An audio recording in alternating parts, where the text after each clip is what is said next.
Cet enfant s'agenouilla dans la boue et implora Dieu de faire un miracle capable de changer le cours d'une nation.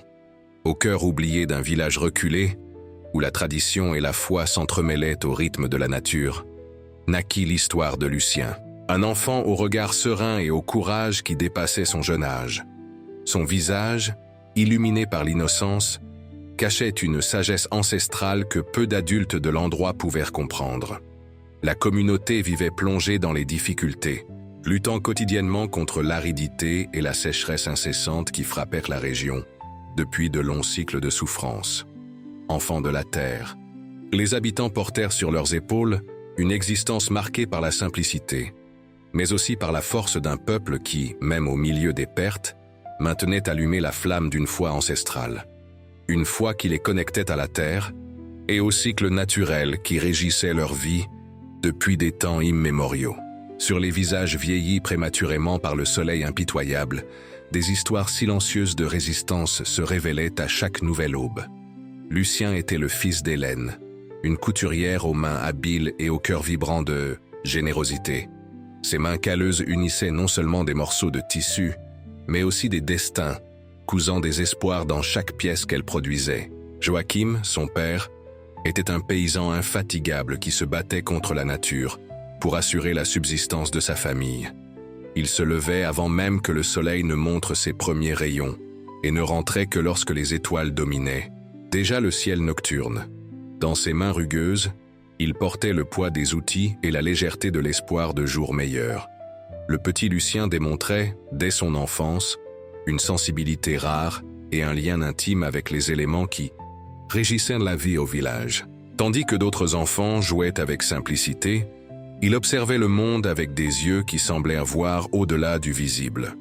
Il passait des heures à contempler l'horizon, comme s'il pouvait déchiffrer des messages secrets dans les nuages rares qui apportaient rarement la pluie.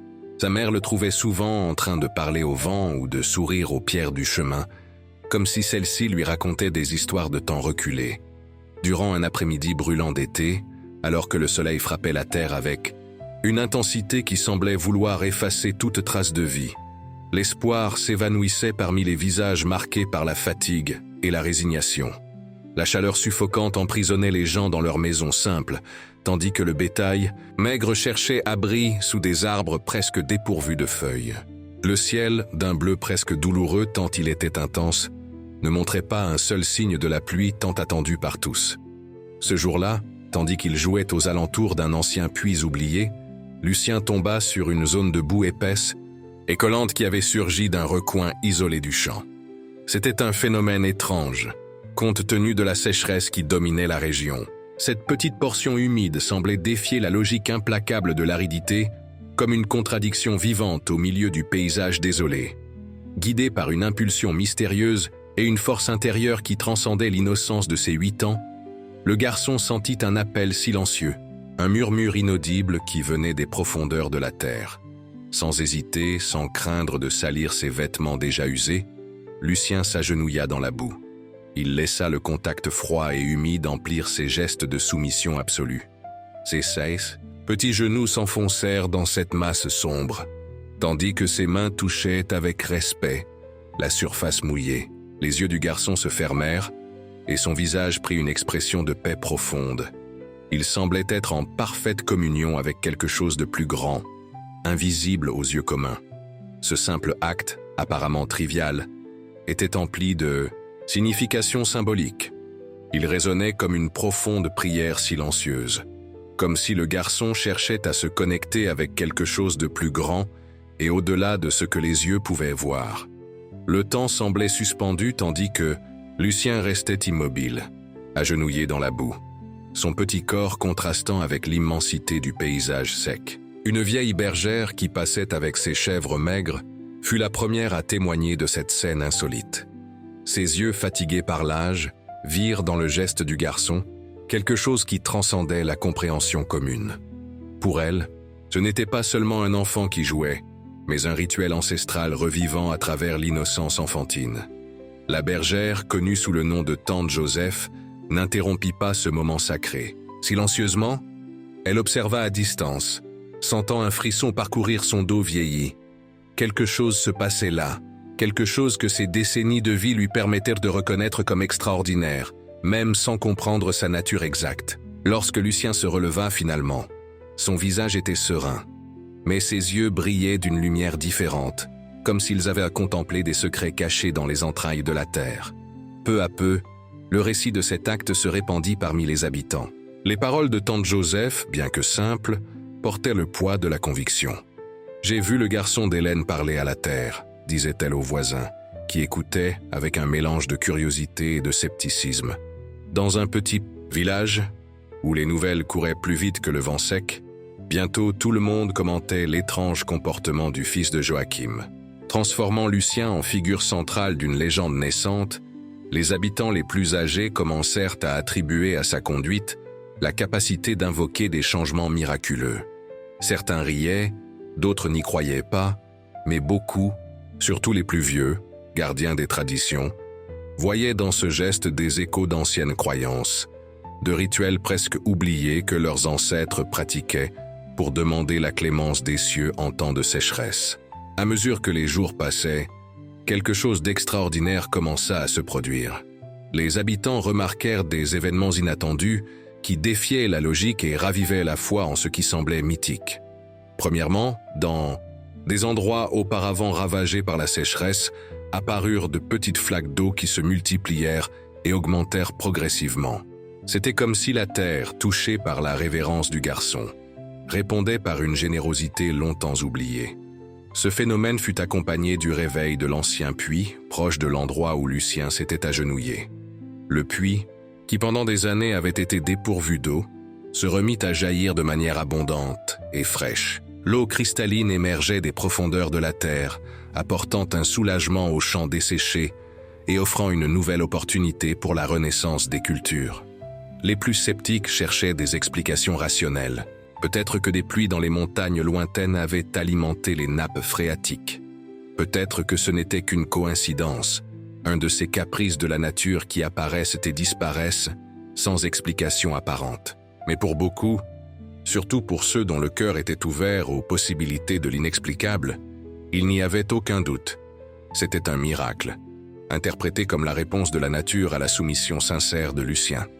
La nouvelle se répandit comme une vague d'espoir qui toucha non seulement les cœurs des personnes âgées et de ceux qui avaient déjà perdu la foi, mais éveilla aussi la curiosité des jeunes.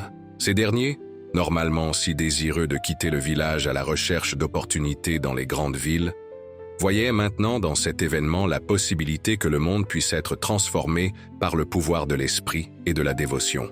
Hélène, en voyant son fils au centre de tant d'attention, ressentait un mélange de fierté et d'inquiétude.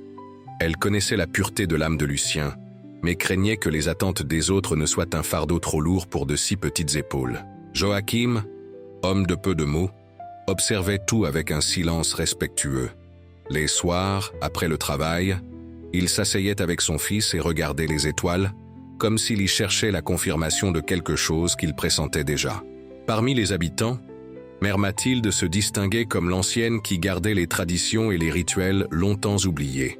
Âgée de plus de 90 ans, sa peau ridée était comme une carte des difficultés et des joies que la vie lui avait offertes. Ses yeux, bien que troubles par l'âge, conservaient une lueur de sagesse ancestrale. Avec une vie marquée par les pertes et les défis, elle était devenue la dépositaire des histoires du peuple, symbolisant la sagesse accumulée par les générations. En entendant parler de l'acte de Lucien et des changements subséquents, Mère Mathilde sentit son vieux cœur s'accélérer. Elle demanda qu'on la conduise à l'endroit où le garçon s'était agenouillé. Appuyée sur sa canne en bois sculpté, elle examina la zone avec des yeux qui voyaient au-delà du physique. Elle toucha la boue de ses doigts tremblants et, à la surprise des personnes présentes, s'agenouilla avec difficulté, répétant le geste du garçon. En se relevant, aidé par des mains secourables, son visage brillait d'une certitude tranquille. « Ce garçon, dit-elle d'une voix faible mais ferme, a réveillé ceux qui dormaient. Il a rappelé à la terre ce qu'elle avait oublié, que nous sommes ses enfants, et non ses maîtres. » Interprétant l'acte de Lucien comme un signe avant-coureur d'un changement profond, Mère Mathilde encourageait la communauté à retrouver les valeurs de solidarité et d'amour du prochain. Lors de réunions improvisées à l'ombre du seul arbre feuillu de la place centrale, elle guidait les habitants pour qu'ils voient dans la récupération de la nature un miroir de leur propre régénération intérieure. Ce n'est pas seulement l'eau qui revient, disait-elle, tandis que tous écoutaient en silence respectueux. C'est notre capacité à croire qui est en train d'être restaurée. C'est notre connexion avec tout ce qui est sacré qui est en train d'être ravivée. À travers ces paroles et les anciennes traditions transmises de père en fils, la vieille femme consolidait l'idée que la foi véritable et la connexion avec la terre étaient les fondations d'une renaissance collective. Sa voix, bien que fragile, portait le poids de l'expérience vécue, transformant la tragédie de la sécheresse en une leçon sur le pouvoir inexorable de l'espoir. Le phénomène survenu au village dépassa bientôt les frontières locales. Tels des oiseaux migrateurs, les nouvelles s'envolèrent au-delà des montagnes et des vallées qui entouraient ce petit coin de monde oublié. Des journalistes des villes voisines furent les premiers à arriver, attirés par les récits du miracle de la boue, comme on commença à l'appeler. Leurs caméras capturèrent des images du puits revigoré, des petites mares formées sur des terrains auparavant desséchés, et bien sûr, de Lucien, qui affrontait la soudaine célébrité avec la même sérénité avec laquelle il avait affronté la boue. Bientôt, le phénomène prit une dimension nationale. Des gouvernants, qui savaient à peine situer le village sur les cartes, manifestaient maintenant un intérêt à visiter l'endroit. Des chefs spirituels de diverses confessions offraient des interprétations de l'événement, chacun à travers le prisme de sa propre foi. Des érudits, sceptiques par formation, planifiaient des expéditions pour enquêter s'il y avait une explication scientifique au retour soudain de l'eau dans une région frappée par la sécheresse. La légende de l'enfant qui s'était agenouillé dans la boue devint un symbole de renouveau national. Ce qui n'était auparavant qu'une histoire locale provoquait maintenant des débats sur la relation entre l'homme et la nature, entre la tradition et la modernité, et sur l'importance de maintenir la foi même en temps de grandes difficultés.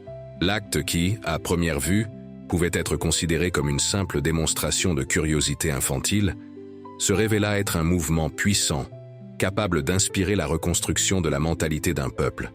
La nation, habituée à résoudre ses problèmes par des artifices bureaucratiques et pragmatiques, fut confrontée à la notion que la véritable force résidait dans la simplicité et dans la reconnaissance du potentiel transformateur qui repose dans la soumission, sincère à l'inconnu. Dans les émissions télévisées, des experts débattaient du phénomène avec le sérieux de ceux qui discutent des affaires d'État. Certains affirmaient qu'il y avait des explications parfaitement rationnelles à l'événement. Peut-être un changement dans les régimes pluviométriques de la région.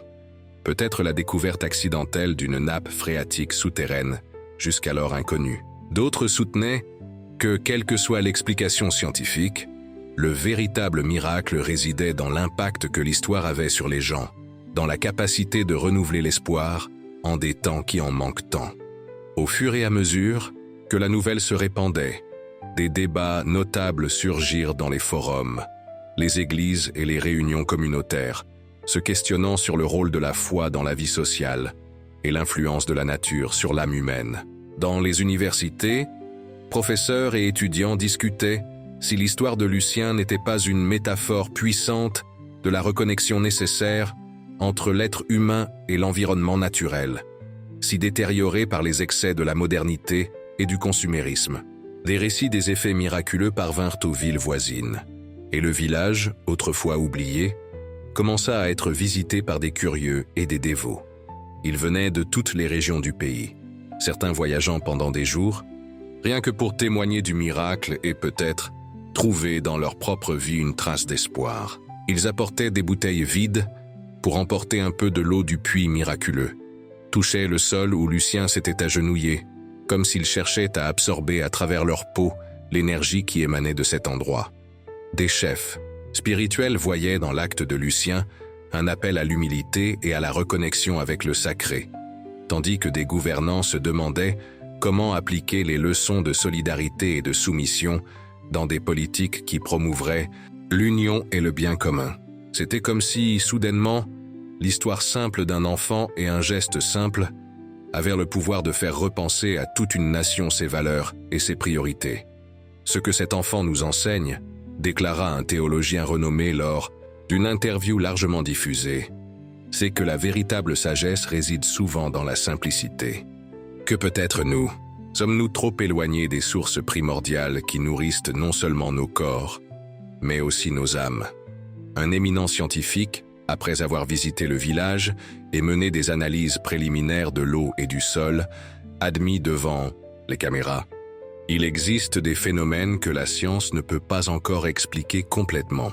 Cela ne signifie pas qu'il n'y ait pas d'explication naturelle, mais que peut-être notre compréhension actuelle est limitée. Ce que nous voyons ici est une invitation à l'humilité scientifique. Le petit Lucien, au centre de cette tempête d'attention, conservait la même sérénité qui le caractérisait avant toute la célébrité. Il continuait à aider son père au champ, maintenant revigoré par l'eau abondante, et sa mère dans les tâches ménagères. Lors des rares interviews qu'il accordait, toujours accompagné de ses parents, il répondait avec la sincérité déconcertante propre à l'enfance. « Pourquoi vous êtes-vous agenouillé dans la boue ce jour-là » lui demanda un journaliste d'une grande chaîne de télévision. « Parce que la terre pleurait » répondit Lucien, avec la simplicité de celui qui explique l'évidence. « Et quand quelqu'un pleure, il faut rester prêt, n'est-ce pas ?» Cette réponse, dans sa simplicité profonde, traversa le pays comme un éclair, touchant des cœurs qui s'étaient depuis longtemps fermés à la possibilité de l'extraordinaire. C'était comme si la sagesse ancestrale, perdue dans les méandres de la vie moderne, trouvait dans la voix d'un enfant un nouveau canal d'expression. Dans ce contexte de changement et de redécouverte, l'histoire de Lucien devint aussi une leçon de leadership silencieux et de transformation sociale, sans la nécessité de grands discours. Le petit geste du garçon, qui s'était abandonné à la boue comme s'il implorait la guérison d'une terre blessée, rappelait à tous que le véritable changement commençait à l'intérieur du cœur et que la force de surmonter les défis les plus ardus résidait dans un simple geste de foi. Pour les communautés qui faisaient face à leur propre sécheresse, qu'elle soit littérale, comme le manque d'eau, ou métaphorique, comme la pénurie d'espoir et de solidarité, l'histoire de Lucien offrait un nouveau paradigme. Il n'était plus nécessaire d'attendre des solutions venant d'en haut, de gouvernements lointains ou d'entités puissantes. La transformation pouvait commencer par un simple geste de reconnexion, par un retour à l'humilité essentielle qui nous rappelle notre interdépendance avec tout ce qui existe. Le miracle qui choqua la nation enseignait qu'en renonçant à nos limitations et en embrassant l'essence de notre humanité, il était possible de provoquer un changement qui s'étendait bien au-delà des barrières du temps et de l'espace. C'était une invitation à un éveil collectif, à une nouvelle façon d'être au monde et de se relier à lui. Au village, les changements ne se limitaient pas au retour de l'eau. Une nouvelle atmosphère flottait au-dessus des maisons simples et des rues de terre. Des voisins qui auparavant se saluaient à peine, partageaient maintenant des repas et des histoires. Des jeunes qui prévoyaient de partir à la recherche d'un avenir meilleur dans les grandes villes reconsidéraient leurs décisions, voyant des possibilités là où ils ne voyaient auparavant que des limitations. Les cultures, revigorées par l'eau abondante, commencèrent à donner des fruits en quantité jamais vue auparavant. Le vert, couleur presque oubliée dans ce paysage frappé par la sécheresse, s'étendait maintenant comme un manteau d'espoir sur les champs. Le chant des oiseaux, autrefois rare, devint la bande sonore constante des jours qui suivirent. Hélène, voyant son fils transformé en symbole national, restait la même femme simple et dévouée. Un après-midi tranquille, tandis qu'elle cousait, à l'ombre de la véranda, elle demanda à Lucien: « Mon fils, avec toute cette célébrité, avec toutes ces personnes importantes qui veulent te parler, tu ne te sens pas différent? Tu ne te sens pas spécial ?» Lucien, qui jouait avec de petits cailloux sur le sol en terre battue, leva les yeux vers sa mère. Son regard restait limpide, comme l'eau qui jaillissait maintenant généreusement de l'ancien puits. « Maman, » répondit-il avec la même sincérité déconcertante que toujours, « nous sommes tous spéciaux. Seulement, certains l'ont oublié. » Hélène sentit des larmes lui monter aux yeux, en entendant ces paroles si simples et si profondes. En elle résidait l'essence du miracle qui avait transformé non seulement le village, mais toute une nation. La reconnaissance du caractère, sacré inhérent à chaque être, à chaque geste, à chaque instant. Joachim, qui revenait des champs avec ses outils sur l'épaule, entendit la réponse de son fils et sourit. Homme de peu de mots, il exprimait son amour et sa fierté par des gestes simples. Une main sur l'épaule, un regard complice, un sourire discret. À ce moment-là, son cœur débordait de gratitude d'avoir été béni d'un fils qui, dans son innocence, était capable d'enseigner des leçons que beaucoup mettent toute une vie à apprendre. Mère Mathilde, la vieille gardienne des traditions, passait ses journées à observer les changements avec la sérénité de celle qui a déjà vu de nombreux cycles se compléter. Pour elle, le miracle ne résidait pas seulement dans le retour de l'eau, mais dans le renouveau de la foi et de l'espoir qu'elle voyait dans les yeux de ses compatriotes. C'était comme si le village s'était réveillé d'un long sommeil, redécouvrant sa propre âme. Ce garçon, disait-elle à ceux qui se réunissaient pour écouter ses paroles de sagesse, n'a pas apporté le miracle de l'extérieur. Il nous a seulement rappelé le miracle qui a toujours été en nous, attendant d'être reconnu. Nassadine, sa simplicité profonde, c'était peut-être la leçon la plus importante qui émergeait de l'histoire de Lucien. Que les vrais miracles ne sont pas des événements surnaturels qui défient les lois de la nature, mais plutôt des moments de reconnexion avec les vérités essentielles qui ont toujours été présentes, attendant seulement d'être redécouvertes. À mesure que les mois passaient, la renommée du garçon de la boue diminua progressivement, comme il est naturel dans un monde avide de nouvelles histoires et sensations. Les journalistes n'apparaissaient plus aussi fréquemment. Les érudits avaient publié leurs articles et étaient passés à d'autres objets de recherche. Les curieux trouvaient de nouvelles curiosités à satisfaire. Mais l'héritage de ce qui s'était passé demeurait. Le village, autrefois oublié, était maintenant un symbole de renouveau et d'espoir. Ses eaux continuaient à couler, ses cultures à prospérer, sa communauté à renforcer les liens qui l'unissaient. Et plus important encore, l'histoire de Lucien continuait à être racontée, passant de bouche à oreille, de cœur à cœur, inspirant d'autres à trouver en eux-mêmes le courage pour des gestes simples de foi et d'abandon. En résumé, la prémisse de l'histoire qui traite de l'enfant qui s'est agenouillé dans la boue et du miracle qui a choqué une nation entière mêle des éléments de foi, de simplicité et de transformation. Elle rappelle l'importance de revoir les valeurs primordiales, propageant l'idée que la reconnexion avec la nature et la confiance dans le pouvoir de l'esprit humain sont des moteurs capables de relever des communautés entières. Le symbolisme de l'acte de s'agenouiller dans la boue reflète le désir de renouveau et la croyance dans le pouvoir rédempteur des gestes sincères, transformant même les paysages les plus arides en un décor d'espoir et d'abondance. Ainsi, la légende de Lucien non seulement modifie la réalité d'un peuple, mais propage également un message universel, que le dépassement des adversités passe par la reconnaissance de notre propre capacité à transformer le monde lorsque nous ouvrons nos cœurs à la foi et à l'amour désintéressé. Ce récit réitère l'importance de préserver les traditions et de rester fidèle à ses racines, soulignant que le miracle le plus puissant est celui qui se produit en nous-mêmes et rayonne dans la vie collective, inspirant une nation entière à marcher vers un avenir d'espoir et de renouveau. Et ainsi, dans la simplicité d'un enfant et la force d'un geste, nous trouvons l'éternelle vérité que toutes les grandes traditions spirituelles tentent de nous enseigner. Que la véritable transformation commence dans l'humilité de la reconnaissance de notre interdépendance avec tout ce qui existe. Que lorsque nous nous agenouillons devant le mystère de la vie, en nous reconnectant à nos racines les plus profondes, nous ouvrons la voie au miracle, non seulement autour de nous, mais surtout à l'intérieur de nos cœurs. Lucien, dans sa sagesse enfantine, ne demandait ni reconnaissance ni célébrité. Son geste était né de la pureté d'une âme qui n'avait pas encore oublié son origine divine, sa connexion essentielle avec la toile de la vie. Et c'est peut-être là le véritable miracle, se souvenir de qui nous sommes réellement, dans un monde qui nous invite constamment à l'oublier. Dans chaque goutte d'eau qui bénissait maintenant cette terre autrefois frappée par la sécheresse, dans chaque plante qui s'épanouissait sous le soleil maintenant généreux, dans chaque sourire qui illuminait des visages auparavant marqués par le désespoir, résonnait le message silencieux du garçon qui s'était agenouillé dans la boue.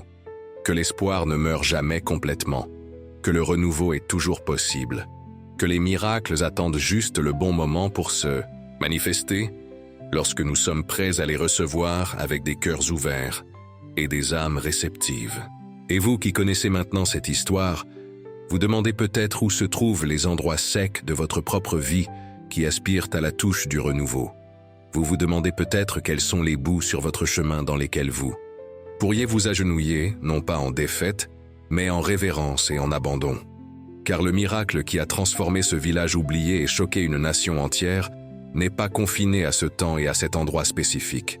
Il est disponible pour tous ceux qui, comme Lucien, sont disposés à reconnaître le caractère sacré de la vie et à s'y abandonner avec la pureté de cœur d'un enfant. Des années passèrent depuis le jour où Lucien s'agenouilla dans la boue. Le garçon grandit, devint un jeune homme fort, mais ne perdit jamais cette étincelle spéciale dans les yeux, cette connexion profonde avec la terre et ses mystères.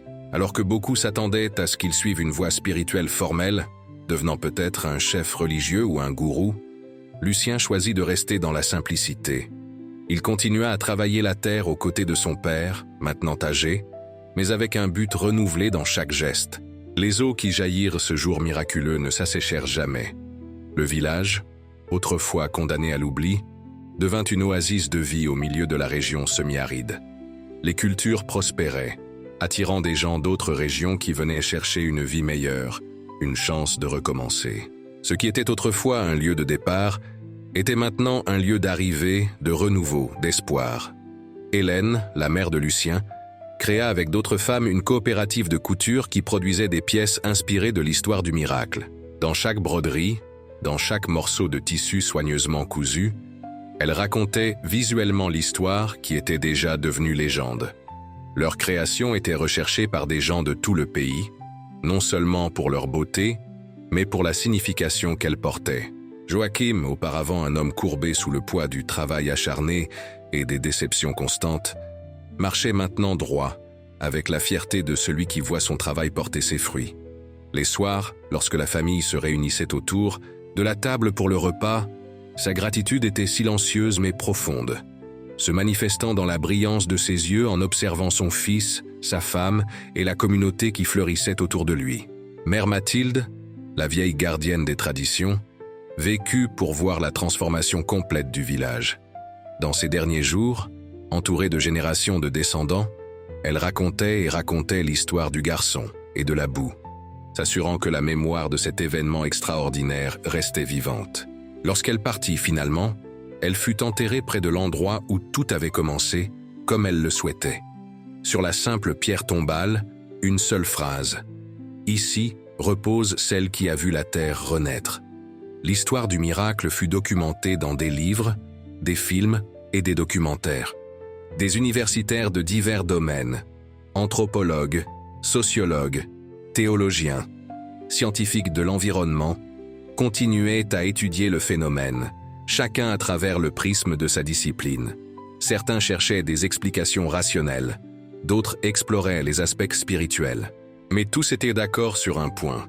Quelque chose de profondément transformateur s'était produit dans cet endroit. Le puits d'où l'eau avait commencé à jaillir devint un lieu de pèlerinage. Des gens venaient de loin, apportant leur douleur, leur sécheresse particulière en quête de renouveau. Ce n'étaient pas seulement les malades physiques qui cherchaient la guérison, mais aussi ceux dont l'aridité était dans l'âme, dans le cœur endurci par les défis de la vie moderne.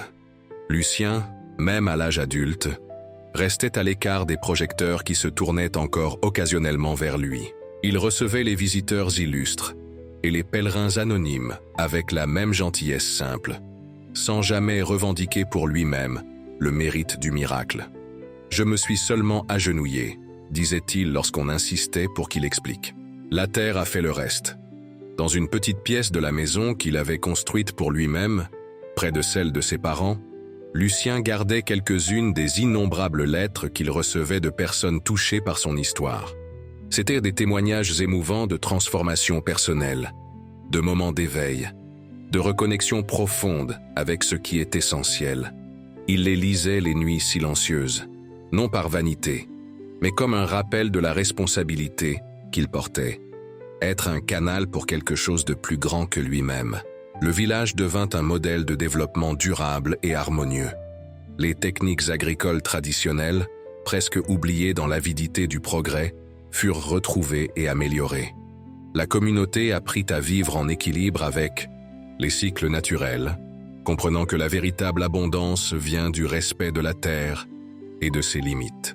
Des écoles d'autres régions organisaient des excursions pour que leurs élèves connaissent l'histoire du lieu et apprennent ses leçons. Les enfants, avec l'ouverture naturelle à l'extraordinaire, comprenaient intuitivement ce que beaucoup d'adultes mettaient du temps à assimiler, que les grands miracles se manifestent souvent à travers les gestes les plus simples, lorsqu'ils sont réalisés avec pureté d'intention. Des scientifiques, qui étaient initialement venus sceptiques, cherchant à démystifier le phénomène, repartaient souvent transformés par l'expérience.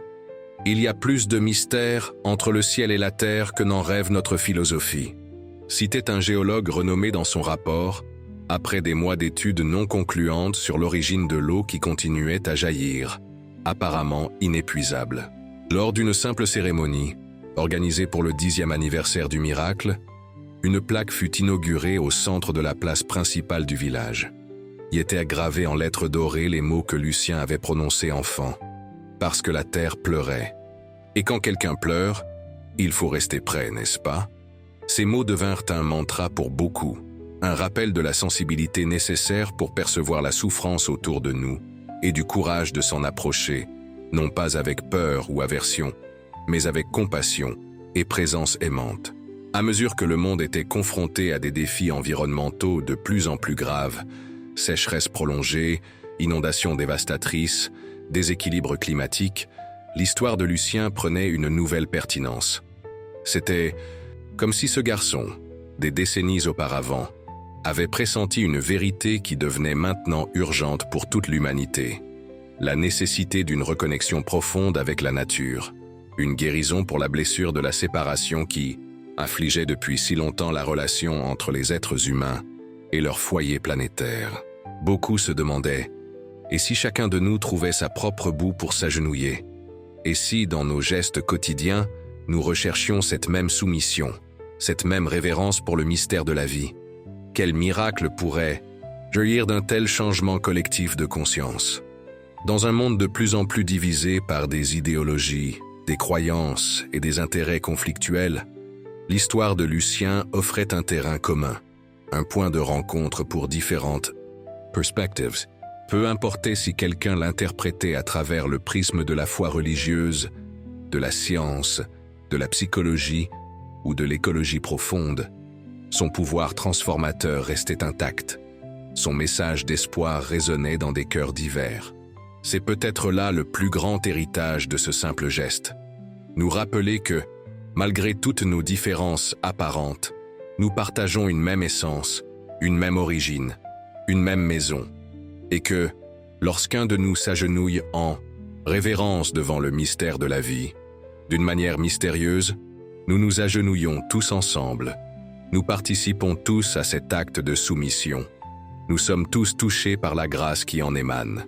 Et ainsi, l'histoire de Lucien continue d'être racontée, passant de génération en génération, traversant les frontières géographiques et culturelles, rappelant à tous ceux qui l'écoutent que les vrais miracles ne sont pas des événements spectaculaires qui arrivent à quelques élus, mais des possibilités latentes dans chaque cœur qui s'ouvrent à l'extraordinaire présent dans l'ordinaire, au sacré caché dans le quotidien, à l'abondance qui attend dans les endroits apparemment les plus arides de nos vies.